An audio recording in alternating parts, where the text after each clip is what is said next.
নেন 1 টাকা নেন। এভাবেই এক ভিক্ষুককে 2 টাকার কয়েন দিতে চাইলে তিনি নিতে অস্বীকার করেন। তিনি জানান এই টাকা বাজারে চলে না।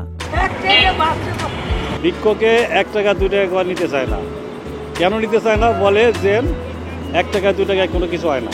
এক দোকানির কাছে আমরা জানতে চাই 1 ও 2 টাকার কয়েনে তার দোকানে কি কি পাওয়া যায়। তিনি বলেন 1 টাকা পাওয়া যায় না, 2 টাকা লজেস পাওয়া যায়। 1 টাকা কয়েন কোনো কাজে লাগে না। 1 টাকা 2 টাকার পণ্য নাই আমাদের কাছে। শান্তি মনে করেন যে দেওয়ার জন্য 1 টাকা 2 টাকা কম রাখে খুব। তাছাড়া বেশিরভাগ দোকানি খুচরা 1 ও 2 টাকার বিপরীতে চকলেট ধরিয়ে দেন। চকলেট নিব কেন? আমি এখানে 1 টাকার লস দিচ্ছি। কেন 1 টাকার কোনো পণ্য নাই, 2 টাকার চকলেট দিচ্ছি।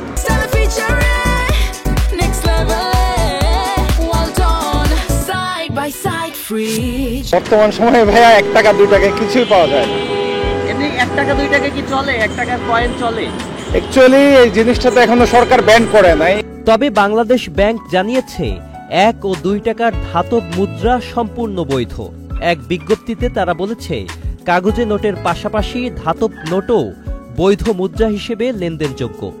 ফলে এসব মুদ্রা নিতে অস্বীকৃতি জানানো প্রচলিত আইনের লঙ্ঘন।